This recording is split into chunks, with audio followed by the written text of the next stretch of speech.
Thank you very much. Thank you very Yeah. much, Fredrik, for the invitation. It's really a pleasure to meet you and your students online. Yeah, I'm sorry you can't see them, but I'll well take the questions from the chat and well give them to you during the way. So excellent. Okay, so good morning or good evening. So my name is Marco Zennaro. Just a short introduction about myself. I'm a research officer in an institution called ICTP, International Center for Theoretical Physics. But I do have links with Sweden. In fact, I studied at KTH in Stockholm, where I got my PhD. My lab is called Telecommunications and ICT for Development Lab, and it's part of the Applied Physics group of the ICTP. I also work as a focal point for the ITU Center of Excellence in IoT and Big Data and Statistics. So as you might know, the ITU is the UN agency dealing with telecommunications, and they have something called excellence centers of excellence. And I had the one on IoT, Big Data and Statistics for Europe. And I also spent some time in Japan at Kobe Institute of Computing in Kobe, Japan, to teach ICT4D. So just one slide about my institution, and that's because it explains why I'm doing what I'm doing with IoT. It's called ICTP, International Center for Theoretical Physics. It was founded in 1964 by a physicist called Abdul Salam. He came from Pakistan, and he created a center so that people at that time from the East and from the West could meet and do physics together. Now it's more North and South. We're a UNESCO institution, so we're a UN institution, and we're located in Trieste, Italy, northeastern part of Italy. So the mission of the center is to support science and scientists from developing countries. In fact, the mission is, it says that scientific thought is the common heritage of mankind. We can have different languages, different, political views or religion, but we're talking about science. So we're talking about, in a way, something which is common to mankind. We have many people coming to Trieste. That was, of course, before COVID. So about 120,000 people came to the center in last 50 plus years from all over the world, from 188 countries. And you see they come from both developed countries, developing countries, from the north, from the south, east and west. So we all meet here and we organize lots of training activities, workshops, and people come here, exchange ideas, carry out research together.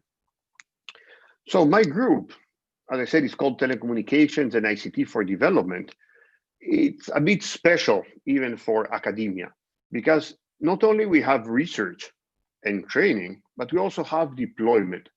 So we like to, publish papers, we like to train people, but we also like to climb towers and install stuff on towers and deploy, IoT networks and solve like real world problems.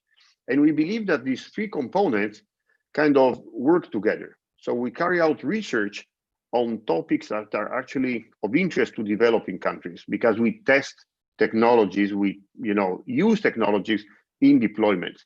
And that also drives not only research, but also training.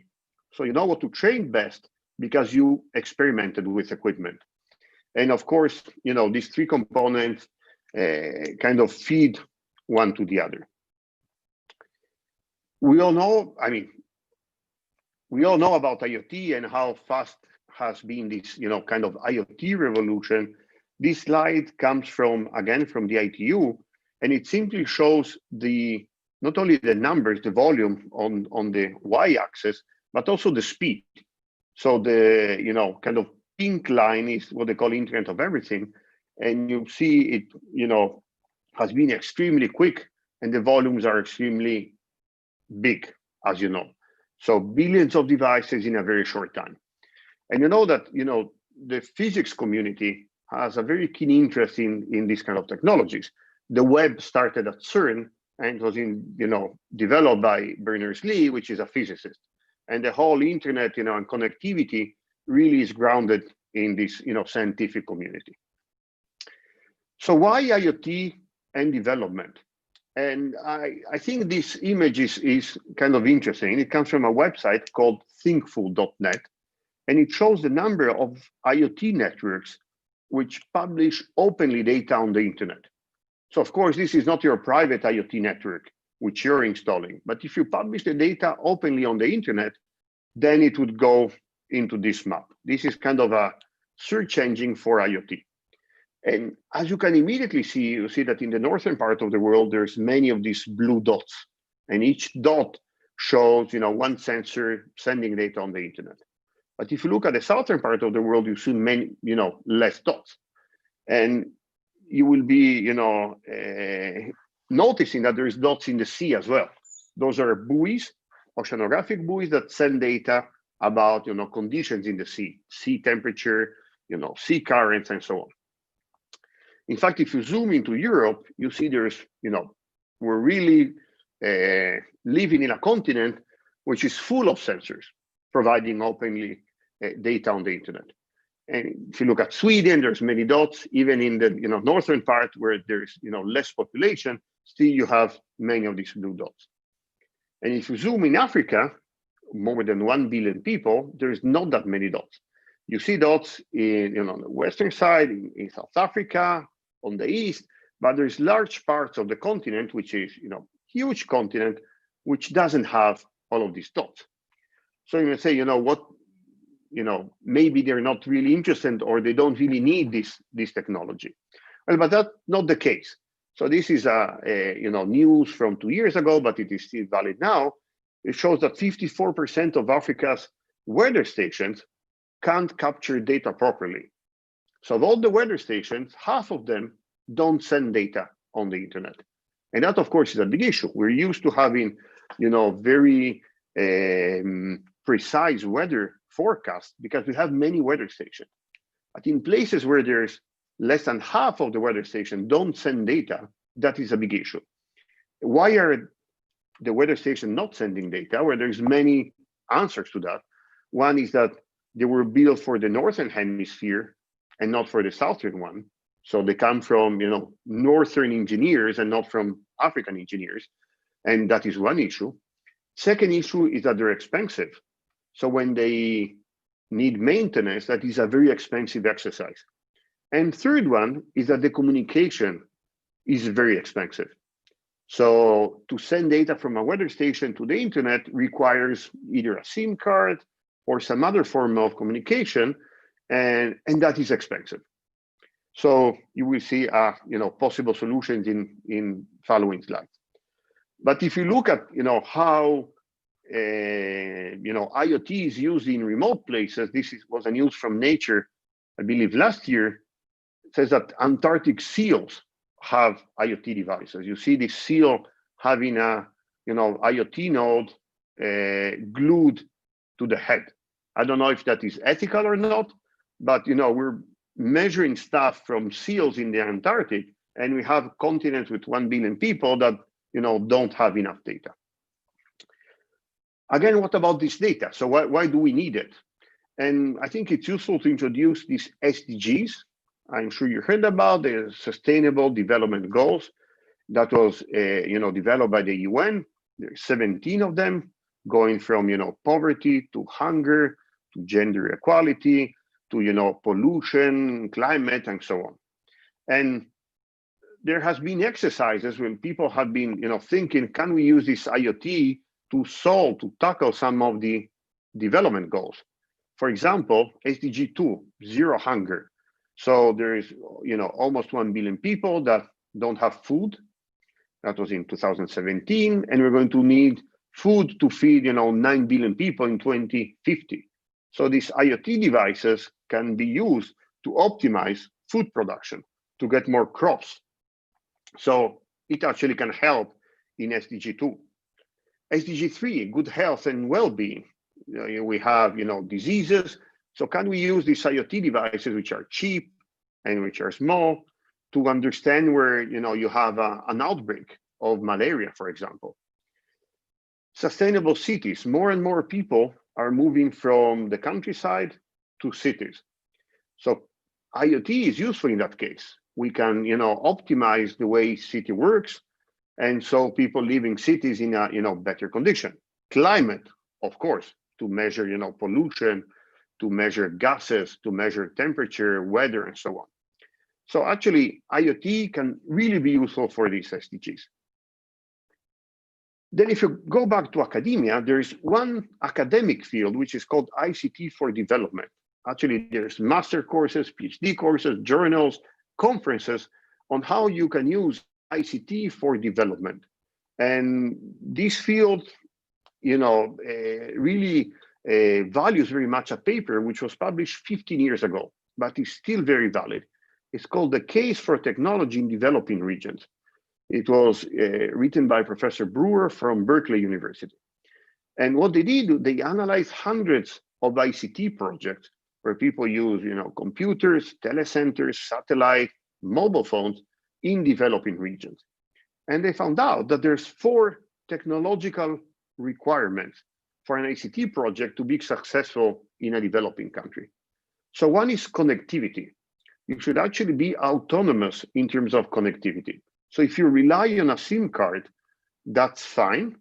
But at the end of the day, it's going to require a lot of funding. So these projects tend to fail. And if you think about IoT, you can set up your IoT network without a SIM card. If you use LoRa, if you use Wi-Fi, you're autonomous in terms of connectivity. Second one is low-cost equipment. And I'm sure that you notice that these devices are not expensive. So when I started with IoT about more than 10 years ago, this was what we used. Device coming from Sun, and it was called Sunspot. It used to be hundreds of dollars. I believe it was like $350 for a kit. Now you can buy the same type of device for 1/10 of that cost. So these devices are becoming cheaper and cheaper. Third one is power resilience. So this technology has to be, shouldn't be power hungry, should rely on batteries. And again, as you know, IoT relies on batteries. It's really, low power devices. And finally, appropriate user interfaces. So if you have an IoT network, you don't have any interface. So there's no issue with, translation or people not understanding what you're communicating. In fact, that is in a way missing in IoT. You can come up with an interface so that illiterate farmer from a developing country can understand when there's need for water in the field. So actually, if you look at these 4 requirements, IoT fulfills all of them. So even from the kind of theoretical point of view, from the ICT for development point of view, it's a good technology. So I said I have been involved in training activities. In fact, I organized 30 training activities, 23 developing countries in, I would say, the past 7 or 8 years, ranging from Latin America, from Argentina, Colombia, Costa Rica, El Salvador, Guatemala last year, to Africa, many African countries, from Benin to Rwanda, South Africa, Uganda, and so on, to Asian countries. So we had activities in India, in Indonesia, in Japan for ICT for these students, to Myanmar, and so on. So kind of a wide range of countries and one range of applications. So what I want to share with you is some of the lessons that I learned by organizing these training activities and working on projects. And I will start with a project in Benin. So Benin is in the West African region, and that was in 2014, a place called IMSP. It's a mathematics and physics center. So the workshop was organized in 3 days of lectures and hands-on. So you see people on the left working on kind of Arduino devices.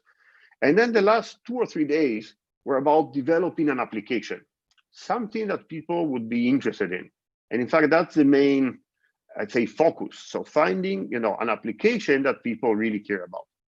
And in that case was air quality. So that is, Benin, and there is a big issue with air quality. So people sell fuel on the street, and you see they're mixing different fuels. So there's quite a lot of pollution. And so the idea was developing an air quality sensor, which you can see on the upper left. It looks like a prototype. It has duct tape, it has a solar panel, and a very simple plastic box. So we deployed 5 of them in the city, and we would get data in a coordinated way. And after that, we could analyze the data, and we'll finally have some open data about air quality. That was so successful. It was in 6 years ago. That was a new technology that we even became a finalist sensor for global development competition organized by GSM. I have a question there, Marco. Sure, absolutely.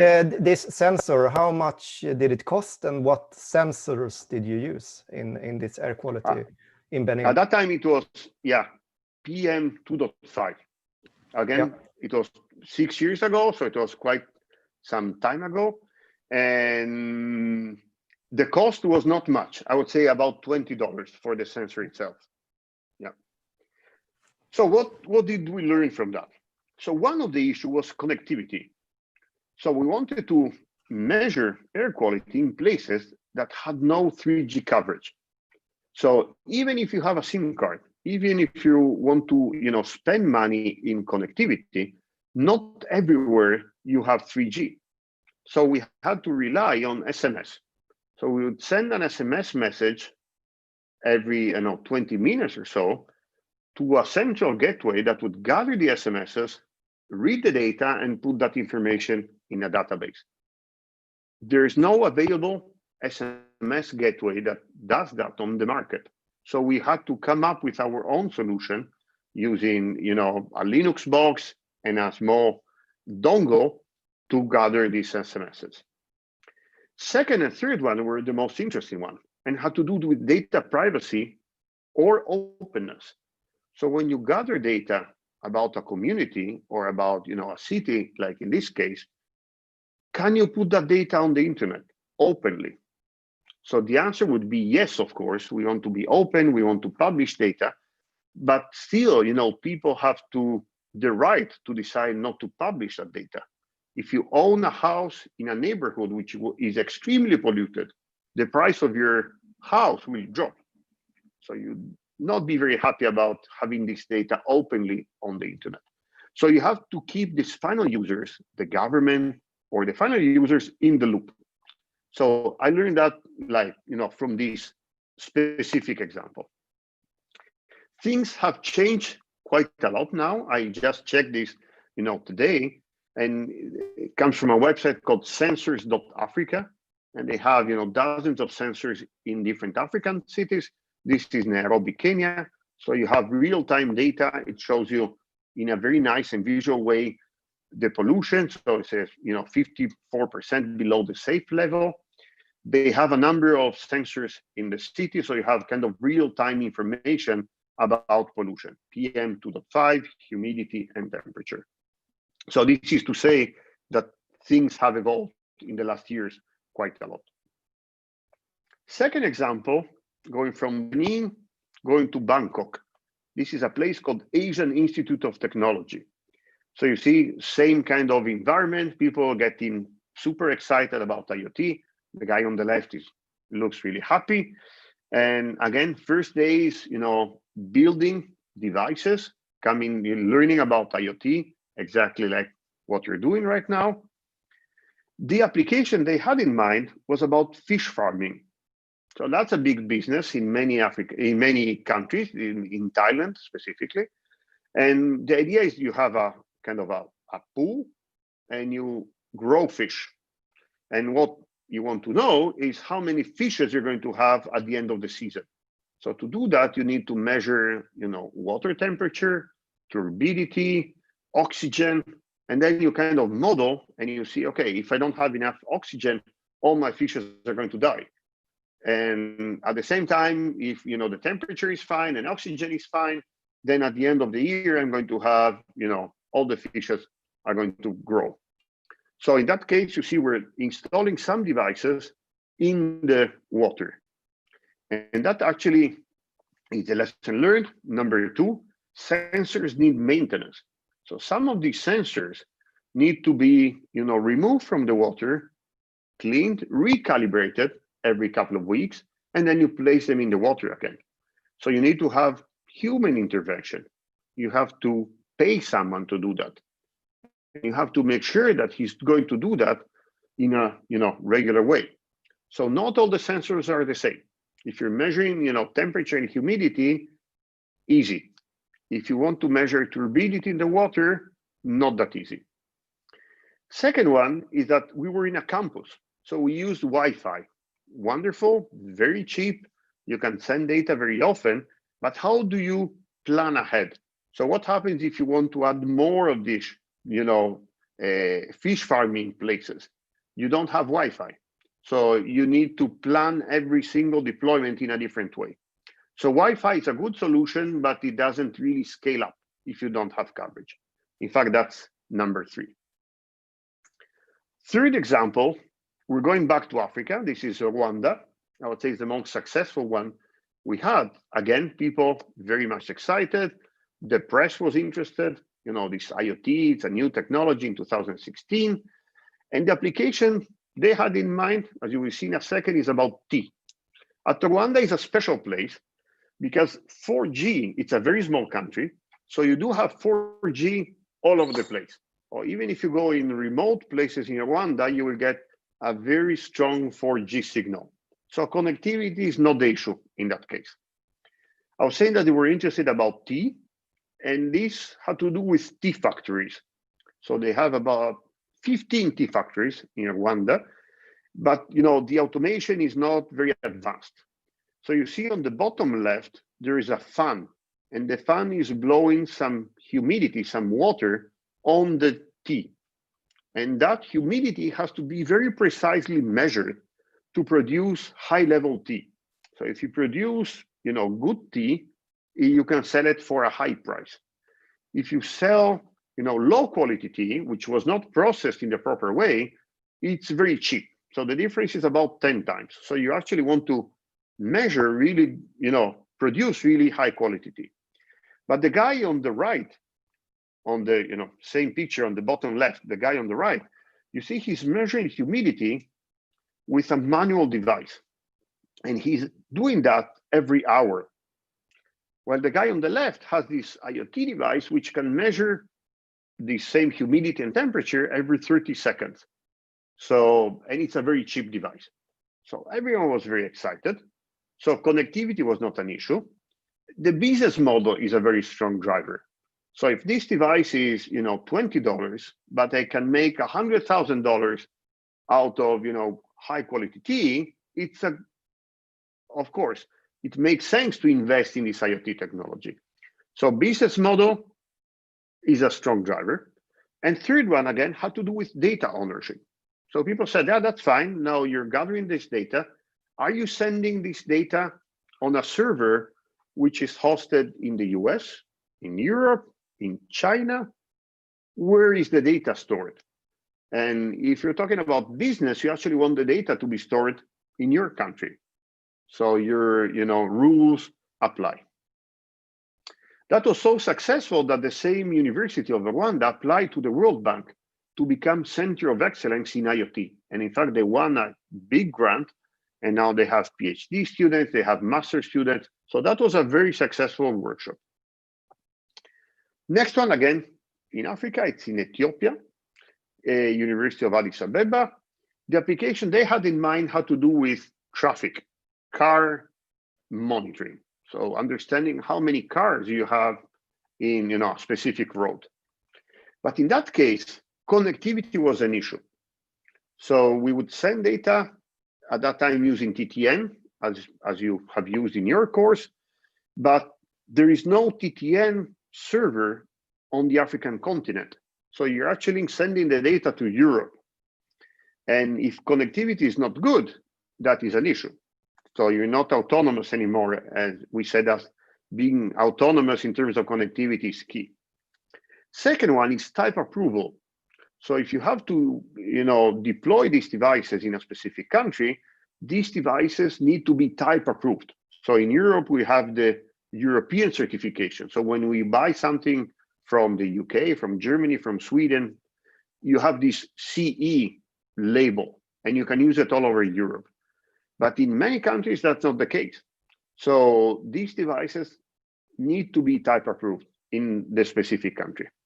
And there again, they had an issue with data ownership. They wanted to know where the data was stored. Other example was with low-cost weather stations. So I said that 50% of the weather stations in Africa don't send data regularly. That is the case in many other places as well. And you still want to have more weather stations. So there's different approaches. You see on the left, we had 3D printed weather stations. So that looked like a good solution. You can produce weather stations, which you can, locally 3D print. And the case on the right was in Mauritius. So instead of using GSM, in that case, they wanted to use LoRa connectivity. So one issue with the low-cost weather station was, again, calibration. So you want to make sure that this 3D printed weather station produce good data. So it's not good enough to get some data. You want to go, calibrated or kind of semi-calibrated data. And second is connectivity. Again, you're interested in phenomena that happen in unconnected sites. Places where you already have some devices are not that interested. You want to go, in remote places. So that was an issue. If you're interested in, these examples, they were, reported in a book which was produced, I would say 2 years ago, by ITU and Cisco, called Harnessing the Internet of Things for Global Development. So there's many more examples, some examples, again, from the ICTP, but other examples of, other companies, the American Red Cross, and so on. It's publicly available on the internet. But as I said, I come from academia. So as we're at the university, we know that you need to publish or else you perish. So just, few slides about some research that we carried out in this field of IoT and development. I just said, the case of weather stations, you're really interested in phenomena that happen, far away. So then the research question would be, how far away can you go with these IoT devices? Can you set up some links which are really long so that you can, connect some really remote places? And so we did that with, off-the-shelf devices. And the finding is that it has mostly to do with, radio planning. It's not really an issue with the frequencies we're using with IoT, with this, 868 megahertz frequency. You can go extremely far away. So this is an example. I don't know if you can see that in your slides, but on the bottom, it says 316 kilometers. So more than 300 kilometers with, off-the-shelf devices with off-the-shelf antennas. And it has to do with the, finding the site. So there's two mountains, one on the right side and one on the left side. But, the power is, the standard power that you use in your lab, and the devices are standard devices that you use in the lab. So we develop a tool which is called RFBot. It uses Telegram, which is a kind of social networking tool similar to WhatsApp, but a bit more open, to do this on the fly. So when you're, on your mobile phone, you can actually run this calculation and say, can I connect this site to this other site? And you can get immediately a response from the bot in an easy way, I would say. And second field of research is about scientific devices. So as I said, weather stations is one. Another very interesting field is, ocean drifters. So many countries are, relying on oceans for, fishery and so on, but they don't have data about sea currents, because again, these devices are extremely expensive. So the question was, can we develop some low-cost devices which are, as good as the professional ones, but which rely on LoRa connectivity instead of satellite connectivity? So the device on the left is a professional one, and you see the white box is where the electronics is placed, and that sends data to satellite. So it's extremely expensive, So you can send one measurement every 10 minutes. Our device sends data through LoRa, so you can send data every 10 seconds instead of 10 minutes, and there is no running cost. So we published a couple of papers about that, and you see the picture on the left shows in the blue line a lot of measurements from our LoRa device, while the red one shows data every 10 minutes from the professional and satellite-based device. So using these devices, we're going to have some deployments in Mozambique and some deployments in Ghana. You can gather scientific data from the sea and data which was not measured before. And I think that's all from my side. There's a website down here, wireless.ictp.it, where you can find the papers and the training material that we use in all these training courses. Thank you. Thank you very much. You're a master at keeping time, so I'm very impressed. I have some questions which I thought about during your speech here. So, what's the background of your students? Like, if you if you go to it might differ from Japan and Africa, obviously, but what's like a general background? Do they have a very good experience? They're usually students or young professors or lecturers in either engineering or physics or computer science, I would say. And that's, I think, the interesting part about IoT. So IoT is a very multidisciplinary field, right? So we're talking about radio physics here. So if you're talking to someone which got a degree in computer science, maybe that's not obvious, right? Radio physics is something that you get in engineering. On the other side, if you're talking about coding and databases and how to format a JSON file, that would be kind of obvious for computer science and not obvious for engineering. So it's always a matter of kind of balancing the course so that everyone picks up the basic concepts at least. Yeah, I got a question here from Eric. How did you get into IoT? That's very interesting, and Sweden is involved, by the way. So I attended an ICT for Development conference at CERN in Geneva, and there was a professor from KTH that spoke about sensor networks, and that is how I got hooked up. So we had lunch together, and I became a student of him, and that's how I started my career in sensor networks and now IoT.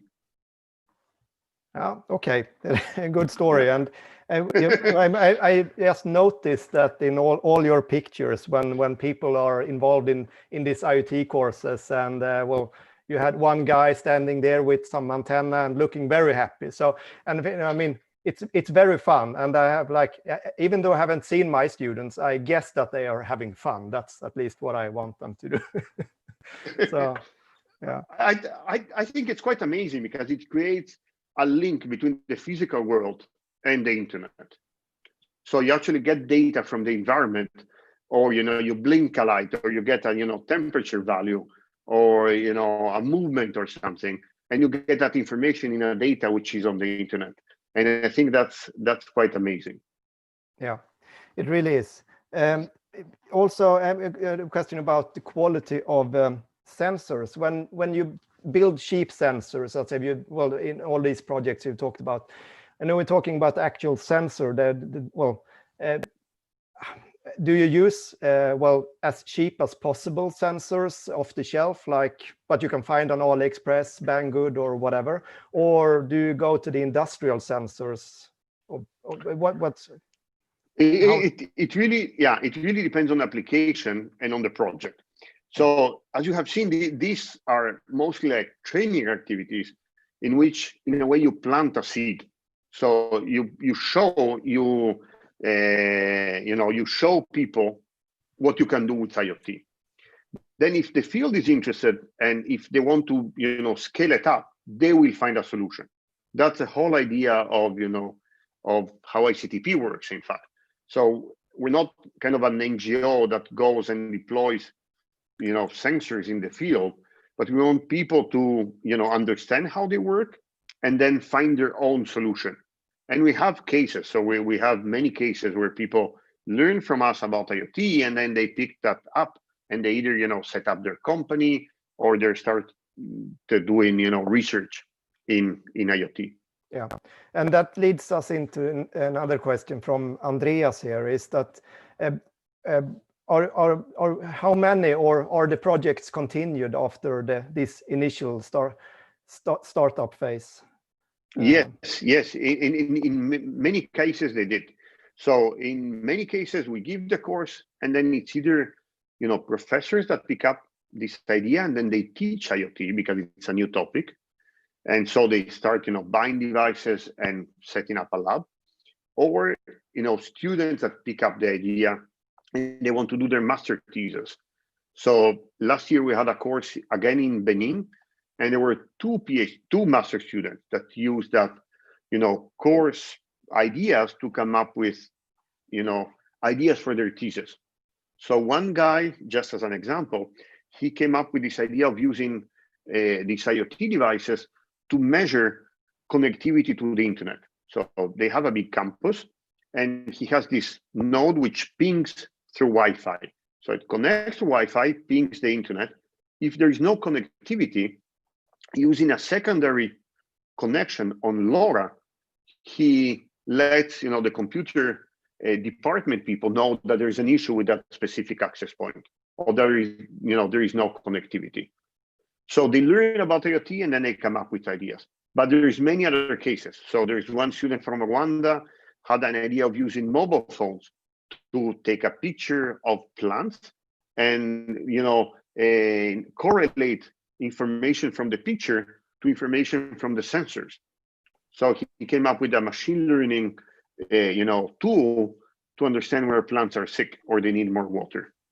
Yeah, and I've got a question from Francis, which is a colleague in this course. From your experience, how was the learning curve with the students when you conducted training and activities, in particular in the developing countries? So like, what's the challenge, and how's that experience compared to, let's say, in Italy? Or yeah, I would say that things changed quite a lot for me when we started using MicroPython, because many people know Python already, and even in their basic courses they learn a bit of Python, and I would say it's a fairly user-friendly language. And so that changed quite a lot. In the old days when we used TinyOS or Contiki, that was C or C++. So then you need to have computer science students, like engineering students, or people coming from physics. They don't necessarily know C. With Python, things are much easier. And then there is the second advantage, that when you gather the data and you want to analyze it, you will use Python anyway. So with Python, you do both, coding for the device and analyzing the data in Python. So that has been quite a big change. And that was actually one of my questions I've written down. That's like, what's your view on MicroPython? But it seems that you started to cover up that anyway. But in my understanding, you are using the PyCom devices as well in your courses mainly. Yes. Yes. Only the Lopi devices. Yes. Yeah. And the question about, you have been, you have been a couple of, you have a long experience in the IoT sector. So what's your view of MicroPython as a language in embedded devices? What's going to happen in like the next 3-4 years, or? What's going to happen in the next years? I don't know. I really like this TTN model. So this idea where different actors share the same infrastructure. I think it makes perfect sense. That is a model that we should follow, because we didn't follow the same model in Wi-Fi. So now you're at home and there's Wi-Fi at the university and no one is using that, or the opposite. Yeah. So if we would be sharing the same Wi-Fi, I think it would make much more sense. And TTN uses that same model for IoT devices. So I really like this model where, universities, private companies, different organizations share the same infrastructure. So we have been pushing, TTN quite a lot in our deployments. Yeah. And yeah, that has been a game changer. Yeah, well, I can say that probably my students noticed that I'm pushing TTN as well.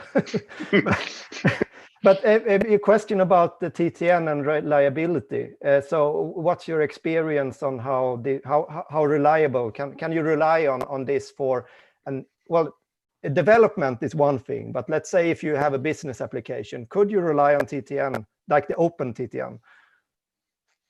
I think you need to have some redundancy for TTN to work fine. So like the sensor we have on the roof here, we can connect to maybe 6 or 7 different gateways. So even if one of them is not working, then we still have the others. If you're deploying TTN in some country where your gateway is the first one in the country and maybe the only one at a certain point, I think that's a bit risky. So I think redundancy should be there. We published a paper last year about accessing TTN from Africa, and especially from African universities. So there's many probes, which are part of something called ARIPE Atlas. It's a big network of probes that send pings on the network, essentially. And we wanted to see, can we reach from 300 probes in Africa, TTN server, which is in Europe. It's in Ireland, in fact. And there were no issues. It worked fine. So, when we organize these courses, many people have concerns. They say, why should I send my data, my authentication from, Benin up to Ireland and then get the, authentication back? But actually, there is no, from what we could measure, no packet loss, and, bandwidth is good enough. So it is not a practical issue. Of course, it would make sense to have more servers in other continents as well. Yeah. So we've got some more questions from Victor. Do you think that the overhead that MicroPython brings has an impact on performance, battery life compared to C? I don't think so. At least for the LOPI devices, right? You're running MicroPython on bare metal, as they say. So at the end of the day, if you're doing the deep sleep modes in the proper way, it works fine. We tested many devices for other projects using this deep sleep mode, and those were like Arduino-based devices, and the performance was not much different from the LOPI, with the difference that running that code on the LOPI took a very short time, because it's very simple to deploy code develop code on the LOPI using MicroPython. While on the Arduino, it takes a bit longer from my experience. Yeah. Another question from Olof. Did you use any machine learning approaches for IoT data classification? Not yet, but that is the next step. Yes. Yeah. That is definitely the next step. If you can make sense of the data, and instead of sending all the data, you only send a subset or only data when there's some interesting phenomena, I think that would change things quite a lot. Yeah. Yeah, and I know we spoke with Bettina last week, and she talked that they are looking into the machine learning part of building libraries for this in MicroPython. There is not much now, but at least not for MicroPython. But yeah, I don't know. It's same. People have been discussing about that for very long. So these devices that, of course, are my first love. So I still have them in my heart from Sun. They were very powerful devices. So even almost 10 years ago, people had this debate. They said, should these IoT nodes be as simple as possible, so cheap and low power, or should we instead have something like the Sunspot, which are much more powerful, but they can in a way filter the data that you're sending? And I think that this machine learning idea is in a way requiring more complex devices. So I'm not sure that that's the best solution especially for many of the applications we spoke about. Yeah. So one more question here is most of your training and development, are they targeted to computer science students, or are they targeted to like a general audience? I would say computer science students and engineering students, definitely. Yeah. It's more like academic courses. Absolutely. We had some courses more like, introduction to IoT, but that were like, half a day, where people learn about the applications and possible applications. Yeah. There's just a comment here is that my feeling so far is that there's a lot of distributed sensors, not that much distributed computing. But yeah, absolutely. Yeah, definitely. Yeah, I think the key for this not to be yet another technology that is in a way thrown to the developing countries. There has been many telecenters and computers. You might remember this one laptop per child that was a complete failure, and there's many examples. I think the key is the applications. So if you come up, or if people come up with applications that have a benefit for society, then they're going to work on IoT. If it's technology per se, that's one of the many technologies. Yeah. And in your view about like the BBC microbit, and well, what does this do for the IoT community? Because that's given away, at least here in Canada. My kids they're playing with that in school, and I guess that all UK school children does as well. Yeah, I always cite that as a very good example, especially because of documentation. It's extremely well documented, and I think you can see that you have like a government behind that. There's books and tutorials and stuff. I think it's wonderful. I mean, I use it with this LoRa module, and you can actually send LoRa packets in 10-15 minutes, just by dragging and dropping blocks. But in that case, power consumption is the limit, right? It's definitely not a low power solution. So it's not something that you would use in the field. It's something that you would use only for teaching, I would say. Yeah. There is one question here about, do you know any implementations with distributed computing in IoT? What do you mean with distributed I guess computing? that the question is about, well, if you do the computing out on the devices instead of in the cloud and not using sensors. There is now this activity called edge impulse. I don't know if you've seen that on the web. And there's some interesting application just in the last few weeks. There was something about an electronic nose which can be used for pollution. And then there was something about COVID, of course, and about learning how people cough and relate that to COVID, being positive to COVID in a way. So I think the potential is huge. But again, we need to find applications, right? We need to find, or people need to find applications that are relevant to developing countries. Let's see if I'm not getting any more questions now. It seems like, and we are about in the end. So I think I'll thank you very much for this guest lecture. It's been a pleasure having you in the course, and I really look forward of what's to happen next. So absolutely, thank you very much for the invitation, and yeah, I look forward to learning from Frederick about what you came up with in terms of project with IoT. I'm really curious. I'll be